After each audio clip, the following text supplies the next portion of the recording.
Hello students, today we are going to start the last unit of our syllabus, that is solids and semiconductor devices, and these are the topics that we are going to discuss in the beginning of our lesson.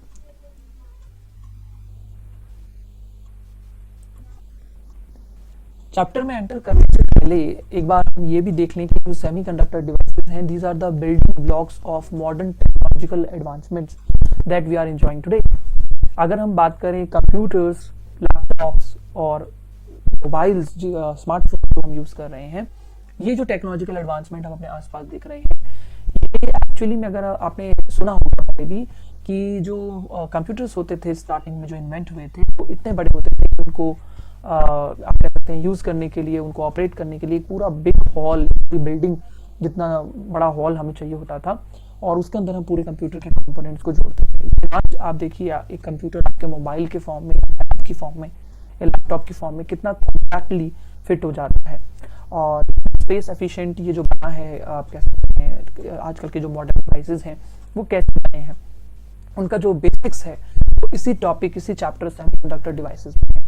Semiconductor devices की मदद से ही या इनके invention से ही हम लोग कह सकते हैं कि जो टेक्नोलॉजिकल एडवांसमेंट हुई है और जो ये इतने कॉम्पैक्ट हुए हैं डिवाइसेस, वो इन्हीं की वजह से पॉसिबल है. तो ये कैसे काम करते हैं वो हम इस चैप्टर में जानेंगे, यानी कि हम एटलीस्ट बेसिक्स तो समझेंगे इन चीज़ों के. सबसे पहले हम लोग बात करते हैं एनर्जी बैंड्स एंड सॉलिड्स की.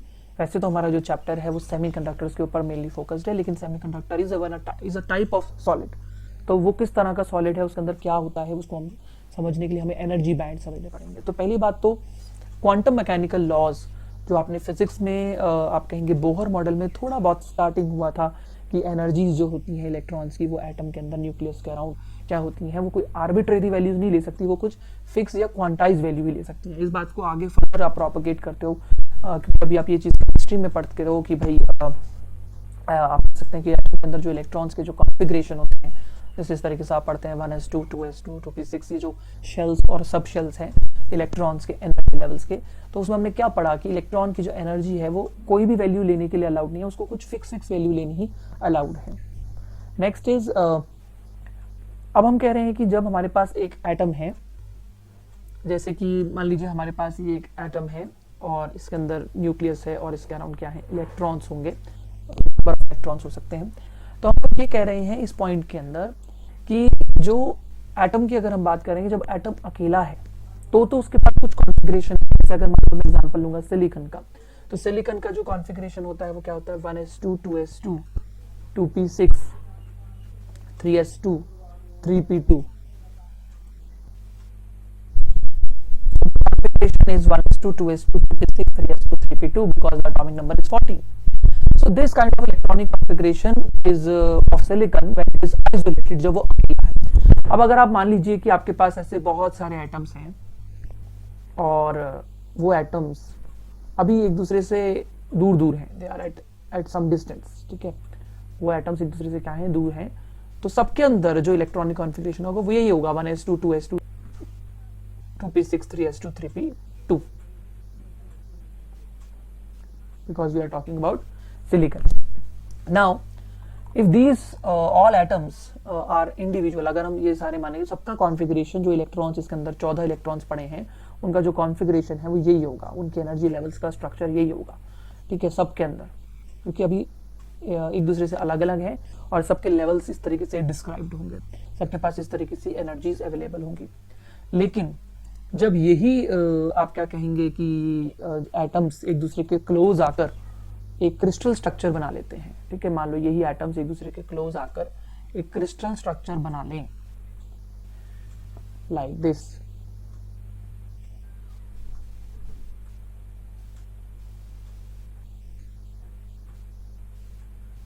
ओके, इस तरीके से क्रिस्टल स्ट्रक्चर बना लें, तो जो इनका आप इलेक्ट्रॉनिक कॉन्फ़िगरेशन देख रहे हो, इस तरह का जो आप इलेक्ट्रॉनिक कॉन्फ़िगरेशन देख रहे हो इनका, वो इलेक्ट्रॉनिक कॉन्फ़िगरेशन वैसा नहीं रहेगा, या फिर हम कहेंगे कि इनके जो लेवल्स के एनर्जी लेवल्स हैं, जो इन्होंने एनर्जीज ऑक्यूपाई कर रखी हैं, वो वैसे नहीं रहेंगी, तो इनके अंदर कुछ मॉडिफिकेशन आ जाता है. सो अगर एक एटम अकेला है तो सभी और बहुत सारे एटम्स हैं एक जैसे, लेकिन वो दो एक दूसरे से दूर हैं, तो सबके पास अपना एक डेफिनेट इलेक्ट्रॉनिक कॉन्फ़िगरेशन है, डेफिनेट एनर्जी लेवल्स हैं. लेकिन ये एनर्जी लेवल्स थोड़े मॉडिफाइड हो जाते हैं जब वो एक दूसरे के पास आकर एक क्रिस्टल बना लेते हैं, मतलब वो एक दूसरे को इन्फ्लुएंस करते होंगे। हाँ, एक चीज और मैं यहाँ पे कहना चाहेंगे जो यहाँ पे पता होनी चाहिए हम लोगों को, वो ये है कि अगर हम कॉन्फ़िगरेशन की बात करें, जो अंदर वाले एनर्जी लेवल्स हैं उन पे ज़्यादा प्रभाव नहीं पड़ता, उनमें कोई ज़्यादा मॉडिफिकेशन नहीं आता, लेकिन जो बाहर वाले एनर्जी लेवल्स हैं उनके ऊपर इफेक्ट पड़ता है। ठीक है, जो आउटर इलेक्ट्रॉनिक शेल्स हैं इलेक्ट्रॉन्स के, उस पर फर्क पड़ता है एक तरीके से, और जो अंदर वाली शेल्स है उन पर कोई ज़्यादा फर्क नहीं पड़ता एटम्स का क्रिस्टल बन जाने में। तो ये जो मॉडिफिकेशन आएगा एनर्जी लेवल्स का, ये मेनली किस में आएगा, that will be in case of outer shells but not in the inner shells. अब होता क्या है कि एक दूसरे के इलेक्ट्रिक फील्ड की वजह से इन एटम्स में जो एक दूसरे की इलेक्ट्रिक फील्ड है, ये न्यूक्लियस है, चारों तरफ इलेक्ट्रॉन्स हैं, और ये भी ऐसे न्यूक्लियस है, चारों तरफ इलेक्ट्रॉन्स हैं। तो ये इलेक्ट्रॉन्स के ऊपर, आउटर मोस्ट इलेक्ट्रॉन्स के ऊपर इस वाले एटम का फर्क पड़ता है। अगर हम मान लो, चलो बिल्कुल बीच में जो एटम है उसको समझने के लिए देख लेते हैं, तो यहाँ पे जो इलेक्ट्रॉन बैठे हैं वो अब केवल अपने एटम के प्रभाव में नहीं है, उनको ये वाला एटम भी अट्रैक्ट कर रहा होगा, उनको ये वाला एटम भी अट्रैक्ट कर रहा होगा, ये वाला भी, और नियरेस्ट नेबर्स वाले जो टच कर रहे हैं वो तो ज़्यादा ही कर रहे होंगे। तो यानी कि जो इलेक्ट्रॉन है अब वो केवल अपने ही एटम के न्यूक्लियस फील्ड में नहीं है, वो बहुत सारे एटम्स की फील्ड में प्रेजेंट है, जिसकी वजह से उसके एनर्जी लेवल जैसे आप सोच रहे हो वैसे नहीं रहेंगे, या जैसे पहले हुआ करते थे एटम्स के, जब वो अकेले एटम हुआ करते थे, जब वो एक दूसरे से जुड़कर एक क्रिस्टल नहीं बने हुए थे, वैसे एनर्जी लेवल्स नहीं रहेंगे। एनर्जी लेवल्स में कुछ चेंज आ जाएगा। तो वो जो चेंज आएगा वो किस तरीके से होगा, वो हम अब ग्राफ की मदद से समझ लेते हैं। मान लेते हैं हमारे पास सिलिकॉन के n एटम्स हैं और वो सारे एटम जुड़कर एक क्रिस्टल स्ट्रक्चर बना रहे हैं। सिलिकॉन का electronic configuration we know that 1s2 2s2 2p6 3s2 3p2 and this is because its atomic number is 14. So now let's understand that how the formation of energy bands in solids take place. On x-axis we are showing interatomic spacing and on y-axis we are showing the energy. तो ये energy level diagram है एक तरीके से, and here you can see that these are the energy levels. ठीक है, 1s2 2s2 2p6 3s2 3p6 3p2. So ये जो एनर्जी लेवल्स आप लोग देख रहे हो, ये आप ये मत सोचिए कि एक सिलिकॉन एटम के जितने भी आपके पास मान लो n एटम्स है, तो आपके पास n के n एटम्स इसी तरीके से होंगे, लेकिन ये अंदर वाले इलेक्ट्रॉन्स हो गए, आयन कोर स्टेट हो गए, और ये बाहर वाले हो गए। अब देखिए क्या हो रहा है, बेसिकली जैसे जैसे इंटर एटॉमिक स्पेसिंग कम होती जा रही है, वैसे वैसे इन एनर्जी लेवल्स में आप देखोगे कि फर्क आता जा रहा है। आप ऐसे समझे कि मान लीजिए आपके पास ये दो, अभी तो बहुत सारे एटम्स होंगे, लेकिन अभी समझने के लिए दो एटम देखते हैं हम लोग। ठीक है, ये दो एटम्स के बीच की, या इस एटम को यहाँ पर दिखा देते हैं हम लोग, इनके बीच का कुछ डिस्टेंस है, इसे बोलते हैं इंटर एटॉमिक डिस्टेंस। अब जब ये दो एटम्स मिलकर, या बहुत सारे एटम्स मिलकर, ये पहले एटम्स ऐसे थे, दूर दूर थे, एक दूसरे से दूर दूर थे, और अब ये पास पास आके क्या बना रहे हैं, एक दूसरे का एक क्रिस्टल स्ट्रक्चर बना रहे हैं। तो हम यही मान रहे हैं कि ये दो एटम्स अभी दूर दूर है, और थोड़ी देर बाद ये पास आएंगे, और ऐसे बहुत सारे एटम्स एक दूसरे के पास आएंगे और एक क्रिस्टल स्ट्रक्चर बना लेंगे। तो जैसे जैसे एक दूसरे के क्लोज आते जाएंगे, जैसे जैसे एक दूसरे के क्लोज आते जाएंगे, ये इसकी तरफ आ रहा है, इसकी तरफ आ रहा है, तो इनके बीच का जो इंटर एटॉमिक डिस्टेंस है वो क्या होगा, कम होगा। और जब इंटर एटॉमिक डिस्टेंस कम होगा तो होगा क्या कि पहले तो जब ये दूर दूर थे एक दूसरे से, तो ये न्यूक्लियस के आसपास इलेक्ट्रॉन थे, इस एटम में भी न्यूक्लियस के आसपास इलेक्ट्रॉन थे, तो ये वाला इलेक्ट्रॉन केवल अपने एटम के अराउंड ही घूमता है, और आप कह सकते हो उसी के इन्फ्लुएंस में रहता है, और अपने ही न्यूक्लियस और अपने ही एटॉमिक स्टेट में रहता है। और ऐसे हम क्या कहेंगे, ये वाला इलेक्ट्रॉन भी उस वाले एटम से प्रभावित नहीं होता है। तो ये एक दूसरे के साथ मतलब इतनी दूर है कि एक दूसरे के ऊपर कोई प्रभाव, कोई भी इन्फ्लुएंस नहीं डाल रहे हैं। अब अगर ये एटम्स एक दूसरे के क्या आएंगे, क्लोज आ जाएंगे, तो आप क्या देख रहे हो कि आफ्टर कमिंग क्लोजर, अब ये न्यूक्लियस इस इलेक्ट्रॉन के ऊपर अपना इफेक्ट दिखाना शुरू कर देगा, या यहाँ के जो भी नेट चार्ज या नेट इलेक्ट्रिक फील्ड वहां तक पहुंचती होगी, और ऐसे ही यहाँ पे जो ये वाला न्यूक्लियस और यहाँ के इलेक्ट्रॉनिक सिस्टम है, उसकी जो इलेक्ट्रिक फील्ड है वो वहां पे इफेक्ट डालना शुरू कर देगी। तो यानी कि एक दूसरे को आप इन्फ्लुएंस करने लगेंगे। इन्फ्लुएंस करने से होगा क्या कि जो इनका आउटर मोस्ट इलेक्ट्रॉनिक कॉन्फ़िगरेशन है 3s2 3p2, क्योंकि मेनली जो इन्फ्लुएंस डालेंगे वो आउटर मोस्ट इलेक्ट्रॉन पे डालेंगे, अंदर वाले इलेक्ट्रॉन्स पे कोई खास प्रभाव नहीं पड़ेगा, लेकिन जो बाहर वाले इलेक्ट्रॉन्स हैं या उनके एनर्जी लेवल्स हैं, उनके जो एनर्जी के लेवल्स हैं वो स्प्लिट होने लगेंगे, वो स्प्रेड होने लगेंगे, और as a result of which हम क्या कहेंगे कि इनके लेवल्स में मॉडिफिकेशन आ रहा है। तो अब यही कह रहे थे हम लोग कि जब हमारे पास एटम्स अकेले अकेले होते हैं तो हर एक एटम का अपना एक जैसा, अगर ये मान लो सारे सिलिकॉन के एटम्स हैं तो सबका कॉन्फ़िगरेशन एक जैसा है, और जब ये एटम्स एक दूसरे के पास पास आएंगे तब इनके आउटर मोस्ट इलेक्ट्रॉनिक कॉन्फ़िगरेशन पे कुछ फर्क पड़ेगा, इनके एनर्जी लेवल्स एक दूसरे से प्रभावित होने लगेंगे।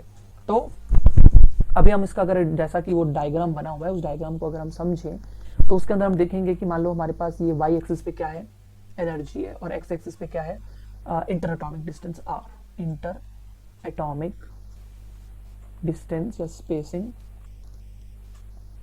आर, और वाई एक्सिस पे क्या है हमारे पास, एनर्जी।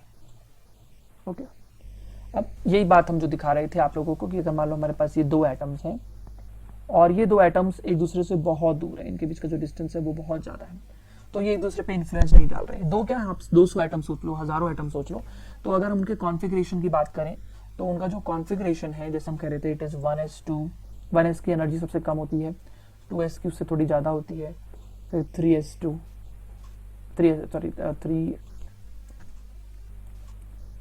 2p6, ये तो अंदर वाले इलेक्ट्रॉन्स हो गए। ठीक है, ये जो आप लाइंस देख रहे हो पिंक कलर में लाइंस, ये एक्चुअली में लाइंस नहीं है, दीज आर एनर्जी लेवल्स, ये एनर्जी को शो कर रहे हैं। और अगर हम बात करें किसकी, आउटर मोस्ट शेल्स की, तो उसमें हम क्या कहेंगे, 3s2 थर्ड शेल सबसे बाहर वाली शेल है, और 3p2। ओके, तो इस तरीके से हम लोग इसको दिखा सकते हैं कि ये हमारा इलेक्ट्रॉनिक कॉन्फ़िगरेशन है एटम्स का, जब एटम एक दूसरे से काफी दूर है। तो ये एनर्जी लेवल इनमें तब है जब एटम्स एक दूसरे से काफी दूर है, इंटर एटॉमिक डिस्टेंस बहुत ज्यादा है। अब जैसे जैसे ये एटम्स एक दूसरे के क्लोज आते जाएंगे तो इनके बीच का जो इंटर एटॉमिक डिस्टेंस है वो क्या होता जाएगा, कम होता जाएगा। तो अगर ये हम क्या कहें कि ये हमारे पास इंटर एटॉमिक डिस्टेंस है, ओके, एटम्स के और एटम्स के बीच की जो दूरी हो सकती है, और जैसे जैसे आप इस तरफ आ रहे हैं ग्राफ में, लेफ्ट साइड पे आ रहे हैं, इस तरफ आ रहे हैं, इस डायरेक्शन में आ रहे हैं, वैसे वैसे आप क्या कहोगे, आपका जो एटम और एटम के बीच का दूरी है, डिस्टेंस है, वो क्या होता जा रहा है, कम होता जा रहा है। तो as a result of which हम क्या कहेंगे, ये जो हमारे पास एनर्जी लेवल्स हैं 3s2, 3p2, ये क्या होंगे, बेसिकली ये स्प्लिट हो जाएंगे, ये वहां नहीं रहेंगे जैसे आपको दिख रहे हैं। आप ये मत सोचो कि यहाँ एक लाइन है या एक एनर्जी लेवल है, यहाँ बहुत सारे एनर्जी लेवल्स हैं, यहाँ बहुत सारे एनर्जी लेवल्स हैं। मान लो ये सारे एनर्जी लेवल्स एक ही लेवल पे हैं एक्चुअली में, लेकिन जब आप क्या कहेंगे कि हमारे पास ये एटम्स काफी पास आ जाएंगे तो ये एनर्जी लेवल जहां है वैसे नहीं रह पाएंगे और they will start splitting. Okay, ये स्प्लिट हो जाएंगे। ये क्यों स्प्लिट हुए, क्योंकि एक एटम ने दूसरे एटम के ऊपर या दूसरे ने पहले के ऊपर, या बहुत सारे एटम जो आपस में सराउंडिंग में, उन्होंने एक दूसरे के ऊपर इन्फ्लुएंस डालना शुरू कर दिया और ऐसे ये भी आपस में ऐसे स्प्लिट हो गए। तो होता क्या है, स्प्लिट होते होते एक ऐसा डिस्टेंस आता है, कुछ लेवल्स ऊपर रह जाते हैं, कुछ लेवल्स ऊपर नीचे, और एक डिस्टेंस जिसे हम बोलते हैं इक्विलिब्रियम डिस्टेंस या बॉन्ड लेंथ, यानी कि एटम जितना क्लोज आ सकते थे वो आ गए और वो इस पॉइंट पर आके रुक गए। एक ऐसा डिस्टेंस आएगा ना जहां पर एटम्स एक दूसरे के पास आते आते एक पर्टिकुलर डिस्टेंस, जिसको हम r0 कह देते हैं या बॉन्ड लेंथ कह देते हैं एटम एटम के बीच की, उस डिस्टेंस पे आके रुक जाते हैं। तो ये जो आप देख रहे हैं इस समय, ये उसी चीज को दर्शा रहा है, रिप्रेजेंट कर रहा है कि यहाँ पर आके एटम्स रुक गए।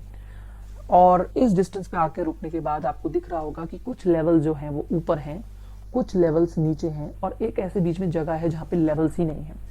तो हम दोबारा से बता रहे हैं कि यहाँ पर हमने एनर्जी दिखाई, यहाँ पे हमने इंटर एटॉमिक डिस्टेंस दिखाया। ये जो कॉन्फ़िगरेशन है 3s2, 3p2, ये केवल एक एटम का नहीं है, ये ढेरों एटम्स का है, n एटम्स का है। और जब ये एटम्स एक दूसरे के क्लोज आ रहे हैं तो एक डिस्टेंस पे आने के बाद होगा क्या कि एक दूसरे पे ये इन्फ्लुएंस दिखाने लगेंगे और एज अ रिजल्ट ये जो लेवल्स हैं एक दूसरे से स्प्लिट हो जाएंगे। ऐसे ये स्प्लिट हो जाएंगे, मतलब कुछ लेवल्स ऊपर चले जाएंगे, कुछ लेवल्स नीचे चले जाएंगे, और एज अ रिजल्ट एक ऐसा डिस्टेंस आएगा, as a result of which एक ऐसा डिस्टेंस आएगा जहाँ पे कुछ लेवल्स ऊपर होंगे, कुछ लेवल्स नीचे होंगे, और एक बीच में एक ऐसा जोन आएगा जहाँ कोई लेवल ही नहीं होगा। इसे हम फॉरबिडन एनर्जी गैप कहते हैं, और इसको हम क्या कहेंगे, R0 है। ओके, अब आप कहेंगे कि क्या जो नीचे वाले लेवल्स हैं, मतलब 2s2, 2p6, 1s2, क्या उनके ऊपर ऐसा कुछ नहीं होगा, 2s2, 2p6 इस तरीके से? उन पे भी होगा, लेकिन उनके ऊपर ये तब हो सकता है अगर हम इसको बहुत ज्यादा पास ले आए, एटम्स को उतने पास वो जाएंगे नहीं। तो यानी कि उनमें भी होता है ये स्प्लिटिंग, लेकिन वो तब होगा जब एटम्स एक दूसरे के कुछ ज्यादा ही क्लोज आ जाएं। बट जनरली आपको पता है कि एटम एक हद तक तो क्लोज आ सकते हैं, लेकिन उसके बाद वो और ज्यादा क्लोज नहीं आ सकते, क्योंकि न्यूक्लियस है, इसमें भी न्यूक्लियस है, इसमें भी इलेक्ट्रॉन्स हैं, इसमें भी इलेक्ट्रॉन्स हैं। अगर वो इससे भी ज्यादा पास आएंगे तो उनमें रिपल्शन ज्यादा हो जाएंगी, तो इट मीन्स वो यहीं पे आके इक्विलिब्रियम स्टेट कहेंगे इसको, यहीं पे आके वो स्टॉप हो जाते हैं।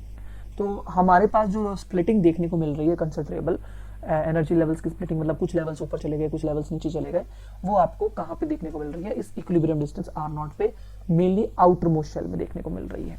अब इस स्प्लिटिंग से होगा क्या?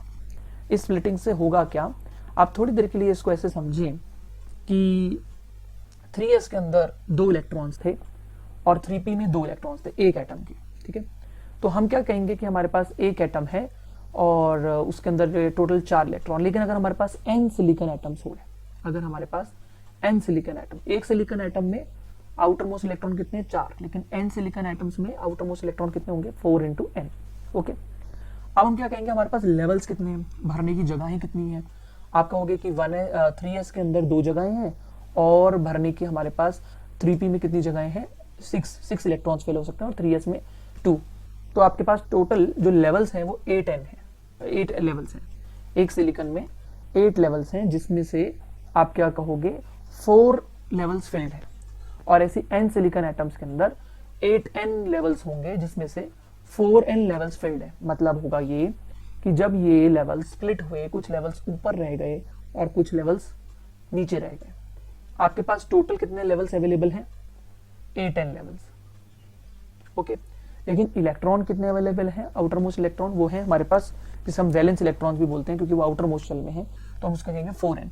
तो अगर मान लो हमारे पास 4n इलेक्ट्रॉन्स हैं, तो जो नीचे वाली शेल्स हैं, नीचे वाले लेवल्स हैं, वो तो फिल हो जाएंगे और जो ऊपर वाले लेवल्स हैं वो खाली रह जाएंगे।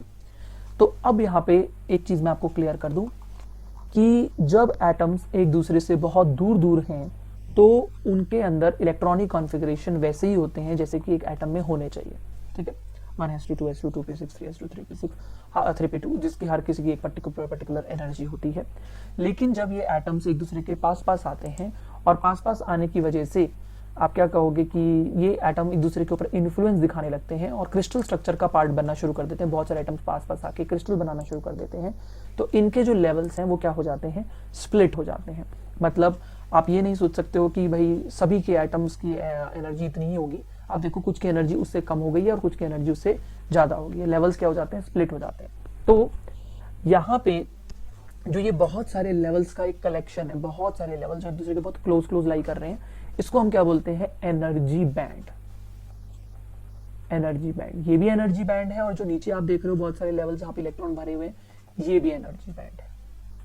तो अगर आपसे कोई पूछे कि व्हाट इज एनर्जी बैंड, तो आप कहोगे energy band is a collection of large number of energy levels, बहुत सारे एनर्जी लेवल जो इलेक्ट्रॉन्स के होते हैं, which are lying very close to one another, जो एक दूसरे के बहुत पास पास लाई कर रहे होते हैं, उस पूरे समूह को, उस पूरे कलेक्शन को हम लोग क्या बोलते हैं?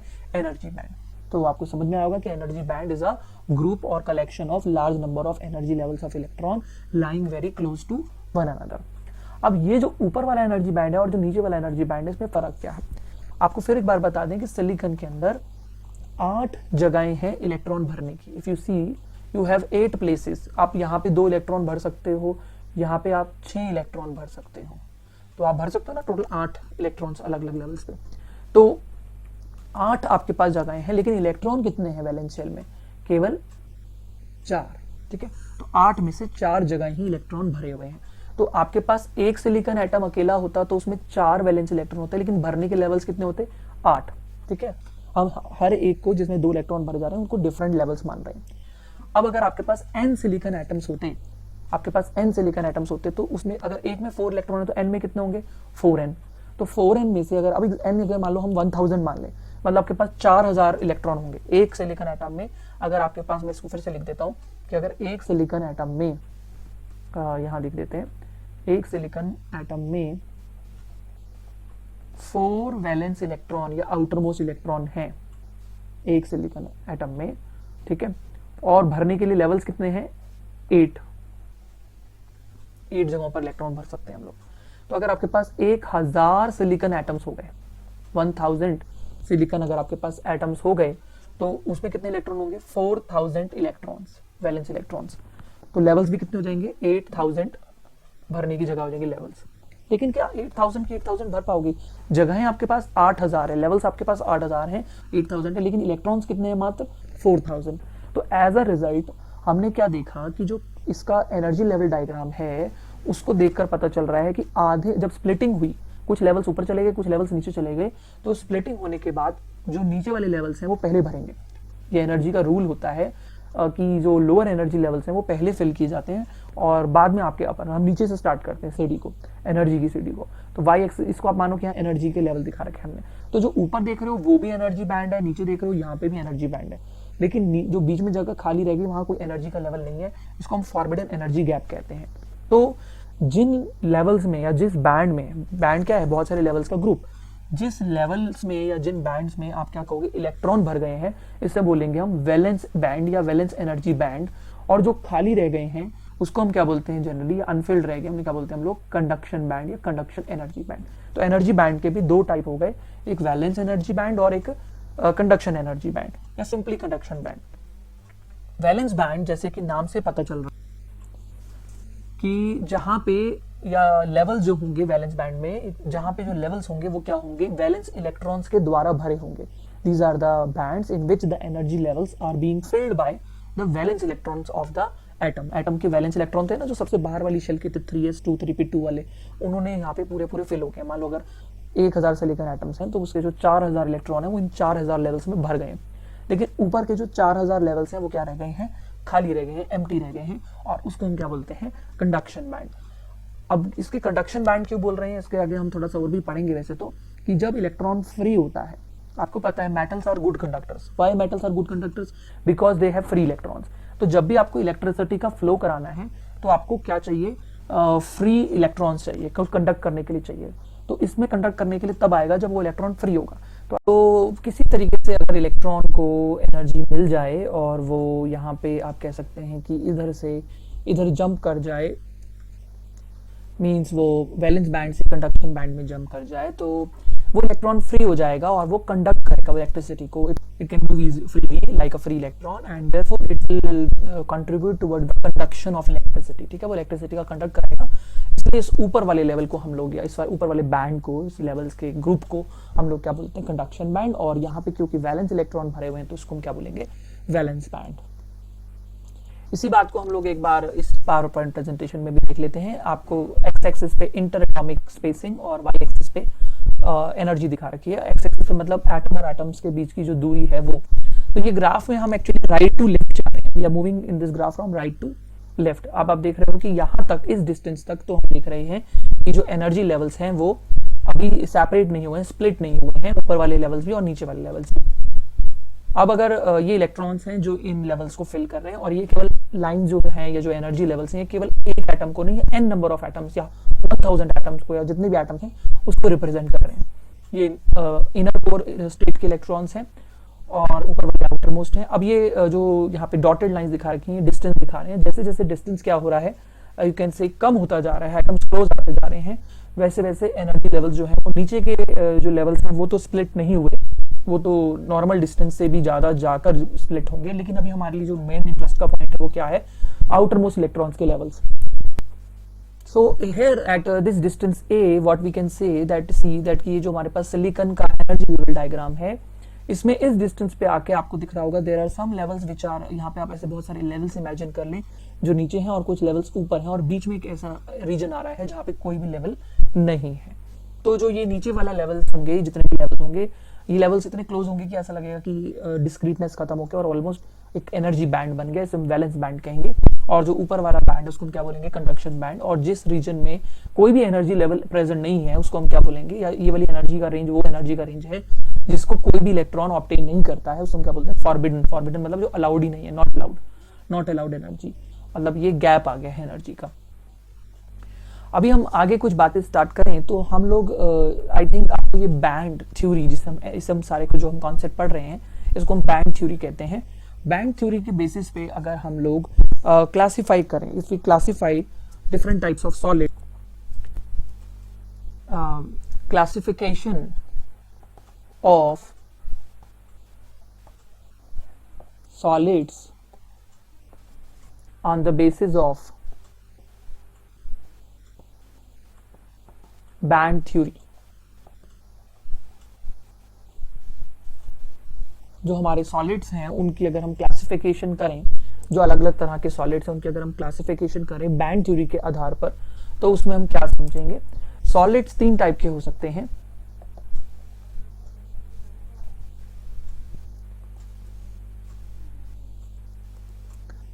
It may be of first is metals or conductors, second is semiconductors, and third category is of insulator. अब आप कहेंगे ये नई चीज तो है नहीं, हमने पढ़ा हुआ है कि तीन तरह के मटेरियल्स होते हैं, मेटल्स, सेमीकंडक्टर्स और इंसुलेटर, लेकिन अब हम इनको बैंड थ्योरी के आधार पर क्लासिफाई कर रहे हैं। We are classifying them on the basis of band theory. अब बैंड थ्योरी क्या कहती है कि मेटल्स में जो कंडक्शन बैंड होता है, ये अभी जो मैंने आपको एनर्जी लेवल डायग्राम दिखाया था पावर पॉइंट प्रेजेंटेशन में, here you can see that कि ये ऊपर नीचे वैलेंस बैंड है, ऊपर कंडक्शन बैंड है, और बीच में क्या है, यहाँ पे आप देख सकते हैं कि नीचे बैलेंस बैंड है, ऊपर कंडक्शन बैंड है, बीच में एनर्जी गैप है। बट ये जो एनर्जी गैप है ये कितना होगा, कैसा होगा, होगा कि भी नहीं होगा, वो टाइप ऑफ मटेरियल्स में डिपेंड करता है। ये जो अभी हम एनर्जी लेवल डायग्राम दिखा रहे हैं या दिख रहे हैं, ये मेनली सिलिकॉन के लिए देख रहे हैं, and silicon is a semiconductor. But अगर हमारे पास वो अलग अलग तरह के मटेरियल्स की हम बात कर रहे हैं, जैसे मेटल्स की बात कर रहे हैं, तो मेटल्स में जो कंडक्शन बैंड और वैलेंस बैंड होता है, जो ये नीचे वाला बैंड है उसे हम वैलेंस बैंड कहते हैं, ऊपर वाले को कंडक्शन बैंड, दे ओवरलैप वन अनदर। ये क्या करते हैं, ओवरलैप करते हैं। तो एज अ रिजल्ट जो कंडक्शन बैंड है और वैलेंस बैंड है, ये आपस में क्या कर रहे हैं, ओवरलैप कर रहे हैं। तो जो इलेक्ट्रॉन्स वैलेंस बैंड में होते हैं वो एक तरीके से कंडक्शन बैंड में भी होते हैं। अगर if you talk about the electrons over here on the top most level, अगर यहाँ पे कोई इलेक्ट्रॉन है तो वो कंडक्शन बैंड में भी है, और या तो ये जो इलेक्ट्रॉन्स हैं ये आप क्या कह सकते हैं, वैलेंस बैंड में होने के साथ साथ कंडक्शन बैंड में भी हैं, और इसलिए ये आसानी से मूव कर सकते हैं और आसानी से फ्री भी हो सकते हैं, because they are very near to conduction band. So it means metals एक ऐसे मटेरियल्स हैं जिनमें कंडक्शन बैंड और वैलेंस बैंड में ओवरलैप होता है, और साथ के साथ हम लोग ये भी कहेंगे कि इसमें जो इलेक्ट्रॉन्स हैं वो हमेशा फ्रीली अवेलेबल होते हैं। Now if you talk about second kind of materials और solids, that is semiconductor. Semiconductor में अभी बात भी करी सिलिकॉन की। तो if you see that here I am drawing, ये मान लो बहुत सारे लेवल्स हैं, एनर्जी लेवल्स हैं, ये इतने पास है कि इनमें डिस्टिंग करना ही मुश्किल हो जाता है। और ये वैलेंस बैंड है, इसमें इलेक्ट्रॉन्स, वैलेंस इलेक्ट्रॉन्स, अलग अलग एटम्स जो आपस में क्रिस्टल बना रहे हैं उसके फील्ड हैं, these are electrons and these are filled, filling these levels. तभी तो इसको वैलेंस बैंड कह रहे हैं ना, क्योंकि इसके अंदर वैलेंस इलेक्ट्रॉन्स फील्ड है अलग अलग लेवल्स पे, एंड दीज आर एम्प्टी और vacant levels in the conduction band. Here what we can see that there is a forbidden energy gap. हम यहाँ देख सकते हैं कि यहाँ पे एक forbidden energy gap है, and that is usually less than 3 electron volt. 3 electron volt से कम होता है। और जैसे एग्जांपल मैं दे ही देता हूँ आप लोगों को, जैसे कि सिलिकॉन के अंदर its value is around 1.1 electron volt, and in case of germanium it is around 0.7 electron volt. So we should also remember these values that कि सिलिकॉन के लिए जो ये एनर्जी गैप है इसको हम एनर्जी गैप EG से डिनोट करते हैं। अब एनर्जी गैप की बात मेटल्स में तो आती ही नहीं क्योंकि वो ओवरलैप करते हैं, लेकिन सेमीकंडक्टर्स में आती है। तो सिलिकॉन के लिए जो एनर्जी गैप की वैल्यू है वो है, आप कह सकते हैं 1.1 इलेक्ट्रॉन वोल्ट। और जो जर्मेनियम है हमारे पास, वो भी एक सेमीकंडक्टर है, प्योर एलिमेंटल सेमीकंडक्टर की अगर हम बात करें तो उसके एनर्जी गैप की जो वैल्यू है वो कितनी है हमारे पास, 0.7 इलेक्ट्रॉन वोल्ट अप्रॉक्सीमेटली। तो ये दोनों ही आप देख सकते हैं कि 3 इलेक्ट्रॉन वोल्ट से कम है। तो हम लोग क्या कहेंगे कि सेमीकंडक्टर्स में एनर्जी गैप होता है, बट उसकी वैल्यू 3 इलेक्ट्रॉन वोल्ट से कम होती है।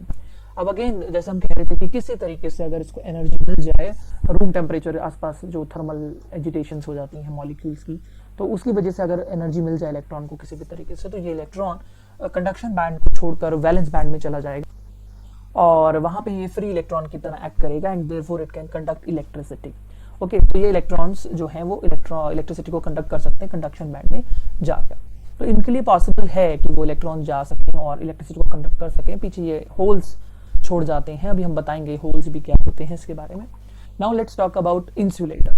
इंसुलेटर में भी ऐसे ही जब एटम्स बहुत पास पास आते हैं और क्लोज आने के बाद उनके जो एनर्जी लेवल्स हैं वो स्प्लिट होते हैं, तो इसमें भी ऐसी स्प्लिटिंग तो होगी ही।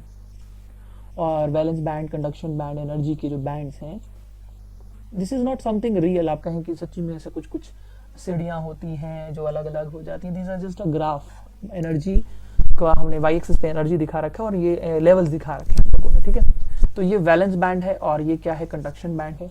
नाउ अगर आप सेमीकंडक्टर्स और इंसुलेटर्स में डिफरेंस देखेंगे तो इसमें साफ दिखाई दे रहा है कि जो एनर्जी का गैप है, फॉरबिडन एनर्जी गैप, वो 3 इलेक्ट्रॉन वोल्ट से ज़्यादा है, काफ़ी ज़्यादा है। और लगभग अगर मैं एग्जांपल दूं, डायमंड एक इंसुलेटर है, तो डायमंड जो कार्बन का एक एलोट्रॉप भी है, सबको पता है। तो कार्बन जो नॉन मेटल है और एक इंसुलेटर है डायमंड की फॉर्म में, तो उसके लिए जो एनर्जी गैप की वैल्यू होती है वो अप्रॉक्सीमेटली 6 इलेक्ट्रॉन वोल्ट होती है। तो 6 इलेक्ट्रॉन वोल्ट होने का मतलब ये हो गया कि ठीक है, यहाँ पे इलेक्ट्रॉन्स तो होंगे, ये कार्बन एटम के वैलेंस इलेक्ट्रॉन्स तो होंगे इसके अंदर। अब इलेक्ट्रॉन वोल्ट जो 6 इलेक्ट्रॉन वोल्ट का गैप है, अगर उसको क्रॉस करके जाना है तो that is quite high amount of energy which is required to jump this forbidden energy gap. और फ्री होने के लिए, उसको कंडक्शन बैंड में जाने के लिए खूब सारी एनर्जी, काफी ज्यादा एनर्जी है जो उसको चाहिए, और वो आसानी से रूम टेम्परेचर पे या आर्म कंडीशंस में, नॉर्मल कंडीशंस में अवेलेबल नहीं होती है। तो इसका मतलब ये हो गया कि insulators do not have free electrons at all in general, तो इसकी वजह से वो इलेक्ट्रिसिटी कंडक्ट नहीं कर सकते। तो इंसुलेटर्स की डेफिनेशन जो आप बहुत जूनियर क्लासेस से पढ़ते आ रहे हो, दैट की insulators are those materials which do not conduct electricity, तो उसके पीछे का जो एनर्जी लेवल वाला रीजन है वो ये है कि इलेक्ट्रॉन्स वहाँ फ्री हो ही नहीं सकते। सेमीकंडक्टर्स में अगर थोड़ा बहुत उसको एनर्जी मिल जाए सराउंडिंग से, रूम टेम्परेचर से, तो इलेक्ट्रॉन्स क्या कर सकते हैं, जंप कर सकते हैं वैलेंस बैंड से conduction band, and they can become free. और मेटल्स का क्या कहना, वो तो पहले से ही फ्री इलेक्ट्रॉन रख के बैठा हुआ है, क्यों, क्योंकि उसमें इलेक्ट्रॉन वैलेंस बैंड में होने के साथ साथ कंडक्शन बैंड में भी है, they can easily conduct electricity. तो ये आपको आई थिंक दिनों का डिफरेंस समझ में आया होगा। अभी हम लोग इसको यहाँ स्टॉप करेंगे, और हमने आज देखा और समझा कि एनर्जी लेवल डायग्राम क्या होता है, किसी मटेरियल का कैसे बनता है वो, और वैलेंस बैंड क्या होते हैं, कंडक्शन बैंड क्या होते हैं। उससे पहले तो हमने मेनली समझा कि एनर्जी बैंड क्या होता है, ये बनता क्यों है। जब तक आप लोग समझते हो कि एटम के अंदर तो वही 1s2 2s2 2p6 3s2 3p2 इस तरीके से लेवल्स होते हैं, और हर एटम के अंदर सिलिकॉन है या कोई एक मटेरियल का एटम है, उसके अंदर सबके अंदर सारे कॉन्फ़िगरेशन इसी से एनर्जी से होंगे। लेकिन जब यही एटम्स क्लोज आकर एक क्रिस्टल बना लेते हैं तो ये लेवल्स आपस में स्प्लिट हो जाते हैं। किसी एटम के एनर्जी लेवल्स डाउन चले जाते हैं, कईयों के अप चले जाते हैं, और इतने सारे एटम्स के लेवल्स एक दूसरे के साथ जब क्लोज लगते हैं, तब तक वो एक अकेला सिस्टम था। जब एटम अकेला तो अकेला था, यहाँ बहुत सारे एटम्स हैं, तो यहाँ बहुत सारे एटम्स के जो अलग अलग लेवल्स हैं वो एक जगह पे ना रहकर स्प्लिट हो जाते हैं, और स्प्लिट हो जाने की वजह से वो क्लोज भी लाई करते हैं एक दूसरे के, और वहाँ पे कुछ बैंड बन जाते हैं। मतलब ऐसा लगता है कि वो कोई अलग अलग लेवल नहीं, वो पूरा का पूरा एक बैंड है, एनर्जीज का, लेवल्स का एक बैंड है, तो उसको हम एनर्जी बैंड कहते हैं। जो बैंड वैलेंस इलेक्ट्रॉन से फिल्ड है उसे वैलेंस बैंड, और जो एम्प्टी रह जाता है, अनफिल्ड रह जाता है, उसको क्या बोलते हैं हम, कंडक्शन बैंड। और आप क्या कह सकते हैं कि ये बैंड्स के बीच में एनर्जी गैप है या नहीं है, और अगर है तो कितना है, उसके बेसिस पे डिसाइड होता है कि कौन सा मटेरियल मेटल्स है, कौन सा मटेरियल सेमीकंडक्टर है, कौन सा इंसुलेटर है। तो हम एक्चुअली में उन मटेरियल्स के नेचर को भी बैंड थ्योरी से समझ सकते हैं।